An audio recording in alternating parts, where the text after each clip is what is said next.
Satu hal yang mungkin apa ya, perlu dilihat dari dokumen-dokumen yang ada ya. Kami tuh melihat traffic kontainer di Indonesia itu growth-nya tuh kecil banget. Sekitar 2%, 3%, dan mostly itu adalah domestik. Artinya apa? Bagaimana kita mendorong pemerintah ini untuk membangun kawasan-kawasan industri yang pada akhirnya mendorong adanya traffic baru. Jadi bicara masalah logistik ya Pak ya. Ini yang terjadi kalau kita bicara domestik ya. Kapal dari barat ke timur, dari barat tuh penuh. Dari timur baliknya tuh kosong. Artinya apa? Sama seperti masnya pada saat mudik, lebaran. Tinggal di Jakarta, pulang ke Jogja. Jogja mesti tengah-tengah lah. Jakarta ini sama juga.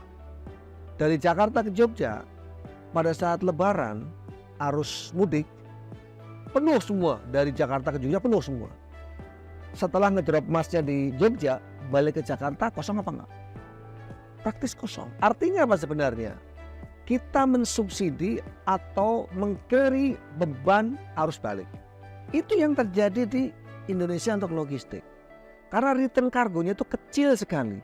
Paling-paling ada yang 20%, bahkan even less than 10%. Jadi bagaimana untuk menciptakan pola logistik yang bagus adalah ciptakanlah kegiatan-kegiatan perekonomian di daerah timur. Kita lihat perusahaan swasta. Pada saat merger, apa yang dilakukan mereka? Potong 20%, 30% karyawan. That's the easiest way how to reduce cost. Kita enggak. Namanya BUMN itu adalah bukan hanya agent of development, tapi juga agent of employment ibaratnya. Maka dari itu kita komit bahwa terkait itu kita tetap jaga. Tapi bagaimana teman-teman kita juga sampaikan pada mereka, ayolah kita bangun bareng-bareng perusahaan ini, improve performance dari perusahaan. Dan saya tekankan pada mereka, Pelindo itu perusahaan layanan, perusahaan servis. Jadi gimana caranya Pelindo harus itu? Perbaiki servis. Bagaimana Pelindo memperbaiki logistik cost atau membantu logistik cost? Cuma ada dua, perpendek port stay sama cargo stay. Jadi gini, kapal atau yang paling nggak tahu nih masnya itu sudah familiar dengan kapal atau tidak, bis saja deh. Kalau pulang kampung naik bis. Bis itu akan dapat duit kalau bis jalan kan.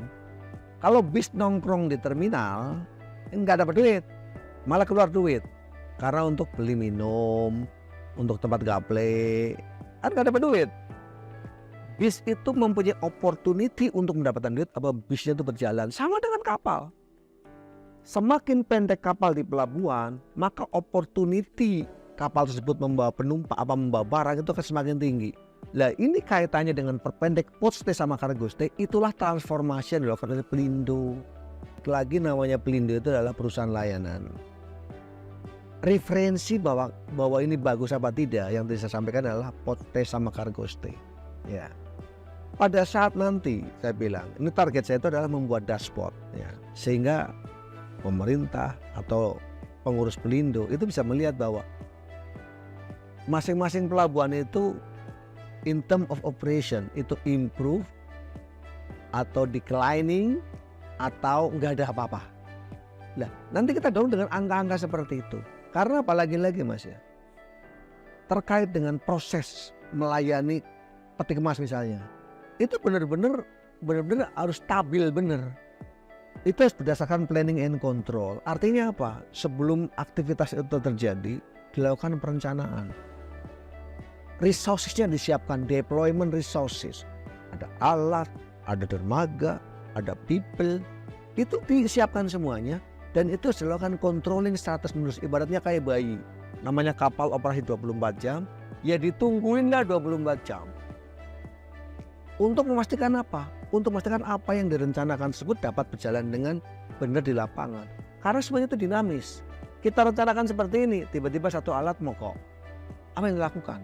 Karena kalau kita bicara kontainer ya, setiap single kontainer kita mempunyai data kapan kontainer masuk, di alat mana, ditaruh di lokasi mana, jam berapa, itu ada semuanya.